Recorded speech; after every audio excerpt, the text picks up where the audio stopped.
Hi hello everyone, welcome to my channel Srishti tutorial for maths. ನಾನು ಈ ದಿನ 8ನೇ ತರಗತಿ 2026-27ನೇ ಸಾಲಿಗೆ ಪರಿಷ್ಕರಣೆಗೊಂಡಂತಹ ಹೊಸ ಪಠ್ಯಪುಸ್ತಕದ 2ನೇ ಅಧ್ಯಾಯವಾಗಿರುವಂತಹ ಪವರ್ಸ್ ಪ್ಲೇ ಅಂತಕ್ಕಂಥದ್ದೇನಿದೆ, ಆ ಒಂದು ಪವರ್ಸ್ ಪ್ಲೇ ಅಂತಕ್ಕಂಥ ಪಾಠಕ್ಕೆ ಸಂಬಂಧಪಟ್ಟಂತಹ ಫಿಗರ್ ಇಟ್ ಔಟ್ ಅಲ್ಲಿ ಬರುವಂತಹ ಪ್ರಶ್ನೆಗಳಿಗೆ ಪರಿಹಾರವನ್ನು ಹೇಗೆ ಹೇಳೋದು ಅನ್ನೋದನ್ನು ಈ ಒಂದು ವಿಡಿಯೋದಲ್ಲಿ ತಿಳಿಸ್ಕೊಡ್ತಾ ಇದ್ದೀನಿ. ಅದರಲ್ಲಿ ಈ ಒಂದು ಪವರ್ಸ್ ಪ್ಲೇ ಪಾಠದ ಮೊದಲನೇ ಫಿಗರ್ ಇಟ್ ಔಟ್ ಅಲ್ಲಿ ಬರುವಂಥ ಪ್ರಶ್ನೆಗಳನ್ನು ನಿಮ್ಮ ಜೊತೆ ಹಂಚ್ಕೊಳ್ತಾ ಇದ್ದೀನಿ. ದಯವಿಟ್ಟು ನಮ್ಮ ಚಾನಲ್ ಯಾರು ಸಬ್ಸ್ಕ್ರೈಬ್ ಮಾಡಿಲ್ವೋ ಚಾನಲ್ ಸಬ್ಸ್ಕ್ರೈಬ್ ಮಾಡಿ, ವಿಡಿಯೋಸ್ ಲೈಕ್ ಮಾಡಿ, ಶೇರ್ ಮಾಡಿ, ಹಾಗೆ ಕಮೆಂಟ್ ಮಾಡಿ ಅಂತ ಹೇಳ್ತಾ ಬನ್ನಿ ಕ್ಲಾಸ್ ಶುರು ಮಾಡೋಣ. ಮೊದಲನೇ ಫಿಗರ್ ಇಟ್ ಔಟಿನ ಮೊದಲನೇ ಕ್ವಶನ್ ಏನಿದೆ ಅಂತ ಹೇಳಿ. ಓಕೆ, ಇಲ್ಲಿ ಎಕ್ಸ್ಪೋನೆಂಟ್ಸ್ ಮತ್ತೆ ಪವರ್ಸ್ಗೆ ಸಂಬಂಧಪಟ್ಟಂತಹ ಬೇಸಿಕ್ ಕಂಟೆಂಟ್ ಅನ್ನ ಇಟ್ಕೊಂಡು ಈ ಒಂದು ಫಿಗರ್ ಇಟ್ ಔಟ್ ಅಲ್ಲಿ ಪ್ರಶ್ನೆಗಳನ್ನ ಕೇಳಿದ್ದಾರೆ. ಸೊ ಆ ಒಂದು ಪ್ರಶ್ನೆಗಳನ್ನ ನಾವು ಒಂದೊಂದಾಗಿ ನೋಡ್ತಾ ಹೋಗೋಣ.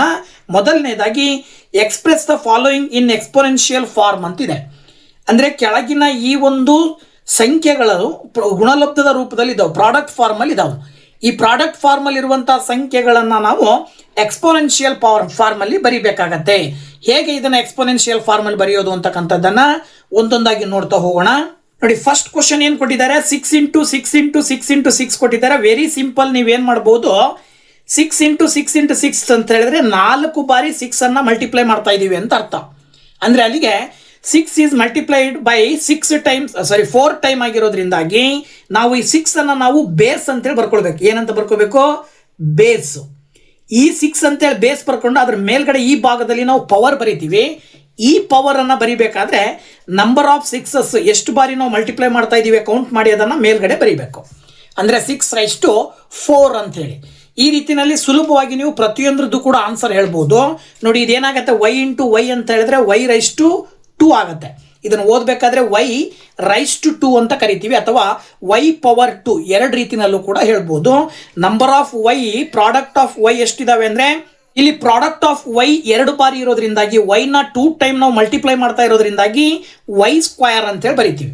ಹಾಗೇನೆ ಇಲ್ಲಿ b ಬಂದ್ಬಿಟ್ಟು 1 2 3 4 ಟೈಮ್ಸ್ b ನ ಮಲ್ಟಿಪ್ಲೈ ಮಾಡ್ತಾ ಇದ್ದೀವಿ. That means that b base ಆಗಿದ್ರೆ 4 ಅನ್ನ ನಾವು ಪವರ್ ಅಂತ ಹೇಳಿ ಬರಿತೀವಿ, b/4 ಅಂತ ಹೇಳಿ ಹೇಳಬೇಕಾಗತ್ತೆ. ಇದಾದ ನಂತರದಲ್ಲಿ ಈ ಕ್ವಶನ್ ಅನ್ನ ನೀವು ನೋಡಿದಾಗ 5 ಅನ್ನ 2 ಬಾರಿ ಮಲ್ಟಿಪ್ಲೈ ಮಾಡಿದೀವಿ, 7 ಅನ್ನ 3 ಟೈಮ್ಸ್ ಅನ್ನ ಕೊಟ್ಟಿದ್ದಾರೆ. ಸೊ 5 ಅನ್ನ 2 ಟೈಮ್ಸ್ ಕೊಟ್ಟಿದ್ರಿಂದ 5 ಬೇಸ್ ಬರ್ಕೊಂಡು ಮೇಲ್ಗಡೆ ಪವರ್ 2 ಬರೀತೀರಾ, ಇಂಟು ಹಾಕಿ 7 3 ಟೈಮ್ಸ್ ಇರೋದ್ರಿಂದ 7 ಬೇಸ್ ಬರೆದು ಮೇಲ್ಗಡೆ ಪವರ್ 3 ಬರೀತೀರಾ. ಹಾಗೇನೆ ಇಲ್ಲೂ ಕೂಡ ಅಷ್ಟೇ, 2 ನ 2 ಟೈಮ್ಸ್ ಬರೆದು ಕೊಟ್ಟಿರೋದ್ರಿಂದ 2/2 ಅಂತ ಬರೆದು ಹೇಗೆ ಏನಾಗತ್ತೆ a/2. ಹಾಗೇನೆ ಇಲ್ಲೂ ಕೂಡ ನೀವು ಅಬ್ಸರ್ವ್ ಮಾಡಿದ್ರೆ ಎ ಎಷ್ಟು ಟೈಮ್ ಇದೆ ಅಂದ್ರೆ 3 ಟೈಮ್ಸ್ ಎ ಕೊಟ್ಟಿರೋದ್ರಿಂದ a/3 ಅಂತ ಬರೀಬೇಕು. ಹಾಗೇನೆ ಸಿ 1 2 3 4 ಟೈಮ್ಸ್ ಇರೋದ್ರಿಂದ c/4 ಬರೀಬೇಕು. ಇಂಟು ಡಿ ಒಂದೇ ಬಾರಿ ಇರೋದ್ರಿಂದ ನೀವು ಇಂಟು ಡಿ ಅಂತ ಹೇಳಿ ಬರೀಬೇಕಾಗತ್ತೆ. ಈ ರೀತಿನಲ್ಲಿ ಮೊದಲನೇ ಮೇನಿನ ಎಲ್ಲಾ ಪ್ರಶ್ನೆಗಳಿಗೂ ಆನ್ಸರ್ನ ಸುಲಭವಾಗಿ ಹೇಳಬಹುದು. ಹಾಗೆ ಎರಡನೇ question, express each of the following as a product of powers of their prime factors in exponential form ಅಂತಿದೆ. ಸಂಖ್ಯೆಗಳನ್ನ ಕೊಟ್ಟಿದ್ದಾರೆ, ಕೊಟ್ಟಂತ ಸಂಖ್ಯೆಗಳನ್ನ ಪ್ರೈಮ್ ಫ್ಯಾಕ್ಟರ್ಸ್ ನ ಮುಖಾಂತರವಾಗಿ ಪ್ರಾಡಕ್ಟ್ ನ ರೂಪದಲ್ಲಿ ಬರೆದು ಮತ್ತೆ ಅದನ್ನ ಎಕ್ಸ್ಪೋನೆನ್ಷಿಯಲ್ ಫಾರ್ಮ್ ಅಲ್ಲಿ ಬರೀರಿ ಅಂತ ಕೊಟ್ಟಿದ್ದಾರೆ. ಈ ತರದ ಪ್ರಶ್ನೆಗಳನ್ನ ನೀವು ಹೇಗೆ ಮಾಡ್ಬೇಕಾಗತ್ತೆ ಅಂದ್ರೆ, ಸೊ ಇಲ್ಲಿ ಈ ತರದ ಪ್ರಶ್ನೆಗಳಿಗೆ ನಿಮಗೆ ಒಂದು ವಿಧಾನ ಬರುತ್ತೆ. ಏನಪ್ಪಾ ಅಂದ್ರೆ ಅದನ್ನ ಪ್ರೈಮ್ ಫ್ಯಾಕ್ಟರೈಸೇಷನ್ ಅಂತ ಕರಿತೀವಿ. ಸೊ ಪ್ರೈಮ್ ಫ್ಯಾಕ್ಟರೈಸೇಷನ್ ಮೆಥಡ್ ಅನ್ನ ಬಳಕೆ ಮಾಡಿ ಈ ಸಂಖ್ಯೆಗಳಿಗೆ ನೀವು ಪ್ರಾಡಕ್ಟ್ ಆಫ್ ಪ್ರೈಮ್ ಫ್ಯಾಕ್ಟರ್ಸ್ ನ ರೂಪದಲ್ಲಿ ಬರೆದು ಜೊತೆಗೆ ಅದನ್ನ ಎಕ್ಸ್ಪೋನೆನ್ಷಿಯಲ್ ಫಾರ್ಮ್ ಅಲ್ಲಿ ಕೂಡ ಬರೀಬಹುದು.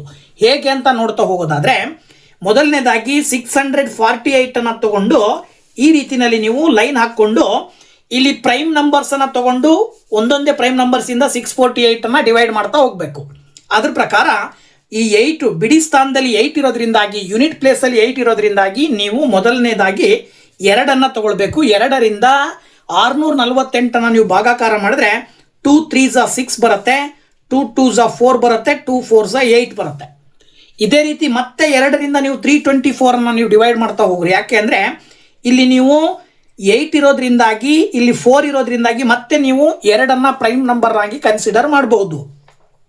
ಇಲ್ಲಿ 2 1s 2 ಬರುತ್ತೆ, 1 ಉಳಿತದಲ್ಲ, ಈ ಒಂದು ಪಕ್ಕದಲ್ಲಿರುವ 2 ಸೇರಿ 12 ಆಗುತ್ತೆ. Then 2 6s 12, 2 2s 4.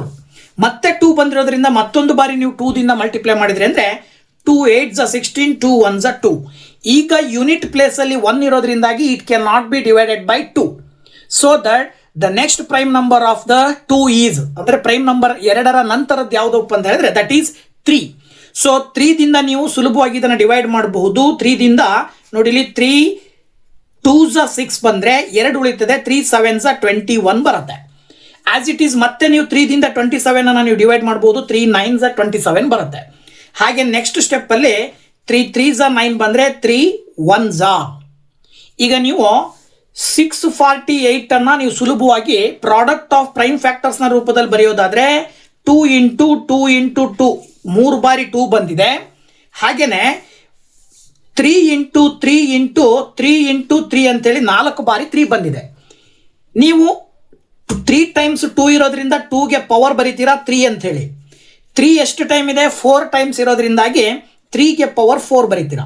So that 648 can be return in 2⁻³ and 3/3⁴ ಅಂತೇಳಿ ಬರಿಬೋದು in the form of exponents. ಓಕೆನಾ? ಇದೇ ರೀತಿಯಲ್ಲಿ ನೆಕ್ಸ್ಟ್ ಕ್ವಶನ್ 405 ಇದೆ. ಈಗ 405 ಅನ್ನು ತಗೊಂಡು ಮತ್ತೆ ನೀವು ಇದನ್ನು ಕೂಡ ಪ್ರೈಮ್ ಫ್ಯಾಕ್ಟರೈಸೇಷನ್ ಮಾಡ್ತಾ ಹೋಗೋಣ. ಅಂದರೆ ಬಿಡಿ ಸ್ಥಾನದಲ್ಲಿ 5 ಇರೋದ್ರಿಂದಾಗಿ 2 ಮತ್ತು 3ರಿಂದ ಭಾಗ ಆಗಲ್ಲ. 2 ಮತ್ತು 3ರ ನಂತರದ ಪ್ರೈಮ್ ನಂಬರ್ ಬಂದ್ಬಿಟ್ಟು ದಟ್ ಈಸ್ 5. ಸೊ ದಟ್ ನೀವು 5 ನಿಂದ ಸುಲಭವಾಗಿ ಡಿವೈಡ್ ಮಾಡ್ಬೋದು. ಹೇಗೆ ಅಂದರೆ 5 8s 40, 5 1s 5. ಈಗ 81 ಬಂದಿರೋದ್ರಿಂದ ಇಲ್ಲಿ ಮುಂದಿನ ಪ್ರೋಸೆಸ್ ಕಂಟಿನ್ಯೂ ಮಾಡ್ಬೋದು. ಇಲ್ಲಿ 81 ಬಂದ ಮೇಲೆ ಏನು ಮಾಡಿದ್ರಿ? 3 ಇಂಟು 27 ಮಾಡಿದ್ರಿ. ಹಾಗೆಯೇ ಮತ್ತೆ 3 ಇಂಟು 9 ಮಾಡಿದ್ರಿ. ಹಾಗೆಯೇ ಮತ್ತೆ 3 ಇಂಟು 3 ಮಾಡಿದ್ರಿ. 3 ಇಂಟು 1 ಮಾಡಿದ್ರಿ. ಇದರ ಆಧಾರದ ಮೇಲೆ 405 ಈಸ್ ಆಲ್ಸೋ ಈಕ್ವಲ್ ಟು 405 ಅನ್ನು ಕೂಡ ನೀವು ಹೇಗೆ ಬರ್ಕೊಳ್ಬೋದು ಅಂದರೆ 5 ಇಂಟು 3 ಇಂಟು 3 ಇಂಟು 3 ಇಂಟು 3 ಇದನ್ನು ನೀವು ಎಕ್ಸ್ಪೋನೆನ್ಷಿಯಲ್ ಫಾರ್ಮಲ್ಲಿ ಬರೀಬೇಕಂದ್ರೆ 5 1 ಟೈಮ್ ಇರೋದ್ರಿಂದ ಜಸ್ಟ್ 5 ಅಂತ ಬರೀರಿ. ಅದರ ಅರ್ಥ ಮೇಲ್ಗಡೆ ಪವರ್ 1 ಇದ್ದೇ ಇರುತ್ತೆ. ಇನ್ನು 3 4 ಟೈಮ್ಸ್ ಇರೋದ್ರಿಂದ 3⁻⁴ ಬರೆದ್ರೆ 405 can be return in 5 into 3⁻⁴ in the form of exponents ಅಂತ ಹೇಳಿ ಸುಲಭವಾಗಿ ಹೇಳ್ತೀರಾ. ಇನ್ನು ನೆಕ್ಸ್ಟ್ ಕ್ವಶನ್ 540 ಇದೆ. ಸೊ ನೋಡಿ ಇದನ್ನು ಕೂಡ ಅಷ್ಟೇ 540 ಅನ್ನು ಕೂಡ ನೀವು ಡಿವೈಡ್ ಮಾಡ್ತಾ ಬಂದರೆ ಪ್ರೈಮ್ ಫ್ಯಾಕ್ಟರ್ಸ್ ಅನ್ನು ಬಳಕೆ ಮಾಡಿ ಮೊದಲನೇದಾಗಿ ನೀವೇನು ಮಾಡ್ಬೋದು? 2 ತಗೊಂಡ್ರೆ 2 2s 4 ಬರುತ್ತೆ, 1 ಉಳಿತದೆ, 2 7s 270 ಬಂತು. ಹಾಗೆ ನೆಕ್ಸ್ಟ್ ಇಲ್ಲಿ 270 ಇರೋದ್ರಿಂದಾಗಿ ನೀವು ಮತ್ತೆ 2 ದಿಂದ 0 ಇರೋದ್ರಿಂದ 2 ದಿಂದ ತಗೊಂಡ್ರೆ 2 1s 2 3s 6 ಬರುತ್ತೆ. ಪಕ್ಕದಲ್ಲಿ 1 ಇರೋದು 0 ಇರೋದ್ರಿಂದ 10 ಆಯಿತು. 2 5s 10. ಈಗ 5 ಇರೋದ್ರಿಂದ 2ರಿಂದ ಡಿವೈಡ್ ಆಗಲ್ಲ, ಮತ್ತೆ 5ರಿಂದ ಡಿವೈಡ್ ಆಗುತ್ತೆ. ಸೊ 5 ದಿಂದ ಡಿವೈಡ್ ಮಾಡ್ತಾ ಬಂದರೆ 5 2s 10 ಬರುತ್ತೆ, 5 7s 35 ಬರುತ್ತೆ. ನೆಕ್ಸ್ಟ್ 27 ಬಂತು ತಾನೆ. ಸೊ 27 ಇರೋದ್ರಿಂದಾಗಿ as it is 3 9s 27, 3 3s 9, 3 1s 3. So that 540 ನೀವೇನಂತ ಬರ್ಕೊಳ್ಬೋದು ಇಲ್ಲಿ ಅಂತ ಹೇಳಿದ್ರೆ ನೋಡಿ ಇಲ್ಲಿ ಏನು ಬರೀಬೋದು? 2 into 2 into 2 into 2 into 5 into ಎಷ್ಟು 3 ಇಂಟು 3 ಇಂಟು 3 ಅಂತ ಬರೀಬೋದು. ಇದನ್ನು ಎಕ್ಸ್ಪೋನೆನ್ಷಿಯಲ್ ಫಾರ್ಮಲ್ಲಿ ಬರೆದಾಗ 2 ಟೈಮ್ಸ್ 2 ಇರೋದ್ರಿಂದ 2⁻² ಅಂತ ಬರೀರಿ. 1 ಟೈಮ್ 5 ಇರೋದ್ರಿಂದ 5 ಅಂತ ಬರೀರಿ. 3 ಟೈಮ್ಸ್ 3 ಇರೋದ್ರಿಂದ 3⁻³ ಬರೀರಿ. So this is the exponential form of 540. ಇನ್ನೊಂದು ಕ್ವಶನ್ ಇದೆ 3600. ಸೊ ಈ 3600 ಅನ್ನು ಕೂಡ ನೀವು ಮೊದಲು 2ರಿಂದ ಭಾಗಾಕಾರ ಮಾಡ್ತಾ ಹೋದರೆ 2 1s 2 ಬರುತ್ತೆ, ದೆನ್ 2 8s 16 ಬರುತ್ತೆ. ಓಕೆನಾ? ಅದೇ ರೀತಿ ಮತ್ತೆ 2 ದಿಂದ ಡಿವೈಡ್ ಮಾಡ್ತಾ ಬಂದರೆ 2 9s 18 ಬರುತ್ತೆ. ಹಾಗೆ ನೆಕ್ಸ್ಟು 2 4s 8 ಬಂತು, 2 5s 10 ಬಂತು. ಮತ್ತೆ 2 ದಿಂದ ನೀವು ಡಿವೈಡ್ ಮಾಡ್ತಾ ಹೋಗ್ರಿ, then 2 2s 4, 2 2s 4 and next 2 5s 10. ಹಾಗೆ ಇಲ್ಲಿ ಯೂನಿಟ್ ಪ್ಲೇಸಲ್ಲಿ 5 ಬಂದಿರೋದ್ರಿಂದಾಗಿ ನೀವೇನು ಮಾಡಬೇಕಾಗತ್ತೆ? 5ರಿಂದ ಭಾಗಿಸ್ಬೇಕಾಗತ್ತೆ. 5ರಿಂದ ಭಾಗಾಕಾರ ಮಾಡಿದ್ರೆ 5 4s 20 ಬರುತ್ತೆ. ಹಾಗೆಯೇ ಈ ಕಡೆ 22 ಇದೆ, ಹಾಗಾಗಿ 5 5s 25. ಮತ್ತೆ 5ನಿಂದ ಡಿವೈಡ್ ಮಾಡಿದರೆ 5 7s 45 ಬರುತ್ತೆ, 5 9s 45 ಬರುತ್ತೆ. ಹಾಗೆ ನೆಕ್ಸ್ಟು 9 ಇದ್ದಿದ್ದು 3 3s 9. So then 3 1s 3. So ಈಗ ನೀವು 3600 2 ಇಂಟು 2 ಇಂಟು 2 ಇಂಟು 2 ಅಂತ ಬರೀಬೋದು. 2 ಇಂಟು 2 ಇಂಟು 2 ಇಂಟು 2 1 2 3 4 4 ಟೈಮ್ಸ್ 2 ಬರ್ಕೊಳ್ಳಿ. ಹಾಗೆಯೇ 2 ಟೈಮ್ಸ್ 3 ಬರ್ಕೊಳ್ಳಿ, ಜೊತೆಗೆ 2 ಟೈಮ್ಸ್ 5 ಬರ್ಕೊಳ್ಳಿ. ಸೊ ಇದನ್ನು ನೀವು ಎಕ್ಸ್ಪೋನೆನ್ಷಿಯಲ್ ಫಾರ್ಮಲ್ಲಿ ಬರೆದ್ರಿ ಅಂತ ಹೇಳಿದ್ರೆ 2⁴ ಅಂತ ಬರಿಬೋದು. 4 ಟೈಮ್ಸ್ 2 ಇರೋದ್ರಿಂದ 2 ಟೈಮ್ಸ್ 3 ಇರೋದ್ರಿಂದ 3⁻² ಅಂತ ಬರೀತೀರಿ. ಮತ್ತೆ 2 ಟೈಮ್ಸ್ 5 ಇರೋದ್ರಿಂದ 5⁻² ಬರೀತೀರಿ. This is the exponential form of 3600. Next third question ಹೇಳ್ತಾ ಇದೆ, write the numerical value of each of the following ಅಂತ ಹೇಳಿ. ನ್ಯೂಮರಿಕಲ್ ವ್ಯಾಲ್ಯೂ ಅನ್ನ ಬರೆಯಿರಿ. ನ್ಯೂಮರಿಕಲ್ ವ್ಯಾಲ್ಯೂ ಅಂತ ಹೇಳಿದ್ರೆ ಏನಪ್ಪ ಅಂದ್ರೆ ಪವರ್ಗಳನ್ನ ಕ್ಯಾನ್ಸಲ್ ಮಾಡಿ ಕಂಪ್ಲೀಟ್ ಆನ್ಸರ್ನ ಪ್ರಾಡಕ್ಟ್ ರೂಪದಲ್ಲಿರುವ ಎಕ್ಸ್ಪೋನೆಂಟ್ಸಿನ ಪ್ರಾಡಕ್ಟ್ನ ರೂಪದಲ್ಲಿ ಏನಿದೆ ಇವುಗಳನ್ನ ಕಂಪ್ಲೀಟ್ ಗುಣಾಕಾರ ಮಾಡಿ ಆನ್ಸರ್ ಬರೀರಿ ಅಂತ ಹೇಳಿ ಕೊಟ್ಟಿದ್ದಾರೆ. ಅದನ್ನ ನ್ಯೂಮರಿಕಲ್ ವ್ಯಾಲ್ಯೂ ಅನ್ನ ಹೇಳಬೇಕು. ಸೊ ಇದರ ನ್ಯೂಮರಿಕಲ್ ವ್ಯಾಲ್ಯೂ ಅನ್ನ ಹೇಗೆ ಹೇಳೋದು ಅಂತ ಒಂದೊಂದಾಗಿ ನಾವು ನೋಡ್ತಾ ಹೋಗೋಣ. ನೋಡಿ, ವೆರಿ ಸಿಂಪಲ್. ಏನ್ ಮಾಡ್ಬೋದು ಅಂತ ಹೇಳಿದ್ರೆ ಮೊದಲನೇ ಕ್ವಶನ್ 2 ಇಂಟು 10⁻³ ಅಂದ್ರೆ ಅದರ ಅರ್ಥ 10 ಇಂಟು 10 ಇಂಟು 10 ಅಂತ ಬರ್ಕೊಳ್ಬೇಕು. ನೆಕ್ಸ್ಟ್ 10 3 ಟೈಮ್ ಮಲ್ಟಿಪ್ಲೈ ಮಾಡಿದ್ರೆ ನಿಮಗೆ ಏನು ಬರುತ್ತೆ ಅಂತ ಹೇಳಿದ್ರೆ 1000 ಬರುತ್ತೆ. ಹೇಗೆ? 10 ಇಂಟು 10 100, 100 ಇಂಟು 10 1000. ಅಲ್ಲಿಗೆ ಆನ್ಸರ್ 2 ಇಂಟು 1000 ಮಾಡಿದಾಗ 2000 ಬರುತ್ತೆ. ಅದೇ ರೀತಿ ಇದನ್ನು ಕೂಡ ಅಷ್ಟೇ 7 ಸ್ಕ್ವೇರ್ ಅಂತ ಹೇಳಿದ್ರೆ 7 ಇಂಟು 7 ಅಂತ ಹೇಳಿ, 2 ಕ್ಯೂಬ್ ಅಂತ ಹೇಳಿದ್ರೆ 2ನ 3 ಟೈಮ್ ಬರ್ಕೋಬೇಕು. ಈಗ ಮಲ್ಟಿಪ್ಲೈ ಮಾಡ್ತಾ ಹೋಗ್ರಿ. 7 7 49 ಬರುತ್ತೆ. ನೆಕ್ಸ್ಟ್ 2 2 4 4 2 8. ನಿಮ್ಮ ಕೆಲಸ ಈಗ 8 ಇಂಟು 49 ಅನ್ನ ಮಲ್ಟಿಪ್ಲೈ ಮಾಡ್ತಕ್ಕಂಥದ್ದು. ಹೇಗೆ, ಎಷ್ಟು ಬರುತ್ತೆ ಅಂತ ನೋಡಿದ್ರೆ 392 ಬರುತ್ತೆ. 49 ಇಂಟು 8 ಮಾಡಿದ್ರೆ 392 ಬರುತ್ತೆ. ಹಾಗೆ ಮೂರನೇ ಕ್ವಶನ್ 3 ಇಂಟು 4⁻⁴ ಅಂದ್ರೆ ಇಲ್ಲೂ ಕೂಡ 3 ಇಂಟು 4 ಅನ್ನ 4 ಟೈಮ್ ಬರ್ಕೊಳ್ಬೇಕು. ಓಕೆನಾ?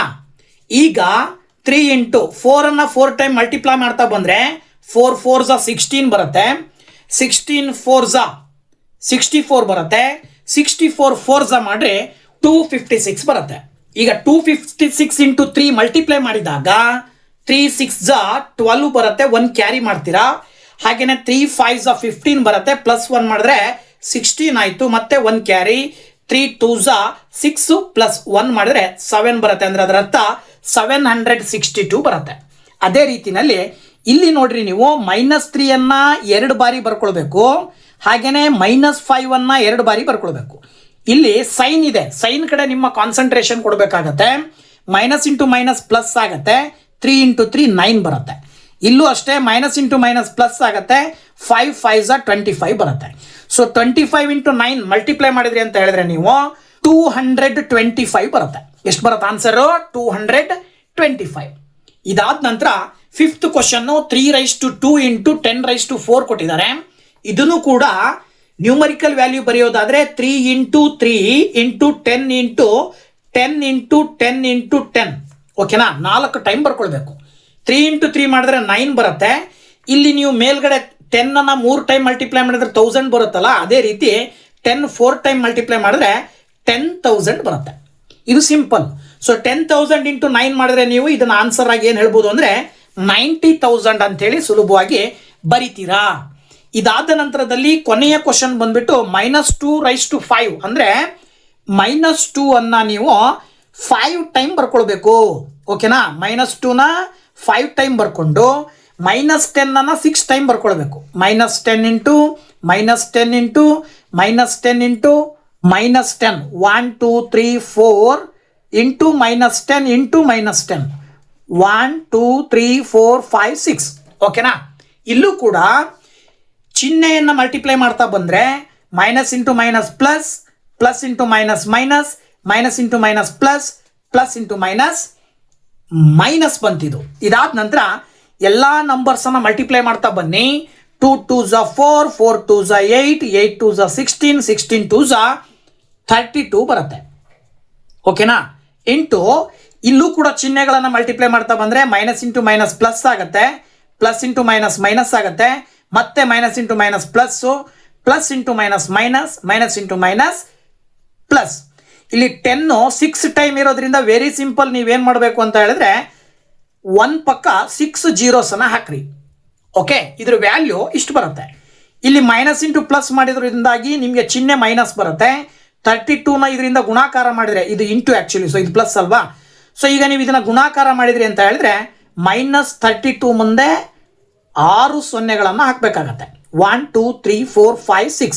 ಆಗ ಇದನ್ನು ನೀವೇನು ಹೇಳ್ಬೋದು ಅಂದರೆ -3,20,000 ಅಂತೇಳಿ ಆನ್ಸರ್ ಅಂತ ನೀವು ಸುಲಭವಾಗಿ ಹೇಳಬಹುದು. ಸೊ ಈ ಒಂದು ವಿಡಿಯೋದಲ್ಲಿ ಫಿಗರ್ ಇಟ್ ಔಟ್ ಮೊದಲನೇ ಫಿಗರ್ ಇಟ್ ಔಟ್ ಅಲ್ಲಿ ಬಂದಂತಹ ಎಲ್ಲಾ ಪ್ರಶ್ನೆಗಳನ್ನ ನಿಮ್ ಜೊತೆ ಹಂಚ್ಕೊಂಡಿದ್ದೀನಿ. ಇದೇ ಚಾಪ್ಟರಿನ ನೆಕ್ಸ್ಟ್ ಫಿಗರ್ ಇಟ್ ಔಟ್ ನಲ್ಲಿ ಬರುವಂತಹ ಪ್ರಶ್ನೆಗಳೊಂದಿಗೆ ಮುಂದಿನ ವಿಡಿಯೋದಲ್ಲಿ ಬರ್ತೀನಿ. ಅಲ್ಲಿ ತನಕ ವೇಟ್ ಮಾಡ್ತಾ ಇರಿ ಅಂತ ಹೇಳ್ತಾ, ಇಷ್ಟೊತ್ತರೆಗೂ ತಾವೆಲ್ಲರೂ ಕೂಡ ವಿಡಿಯೋ ನೋಡಿದಿರಿ. ಇನ್ನೂ ನಮ್ಮ ಚಾನಲ್ ಯಾರು ಸಬ್ಸ್ಕ್ರೈಬ್ ಮಾಡಿಲ್ವೋ ಚಾನಲ್ನ ಸಬ್ಸ್ಕ್ರೈಬ್ ಮಾಡಿ, ಪಕ್ಕದಲ್ಲಿರುವ ಬೆಲ್ ಐಕನ್ ಕ್ಲಿಕ್ ಮಾಡೋದನ್ನ ಮರಿಬೇಡಿ ಅಂತ ಹೇಳ್ತಾ, once again thank you very much. Bye bye.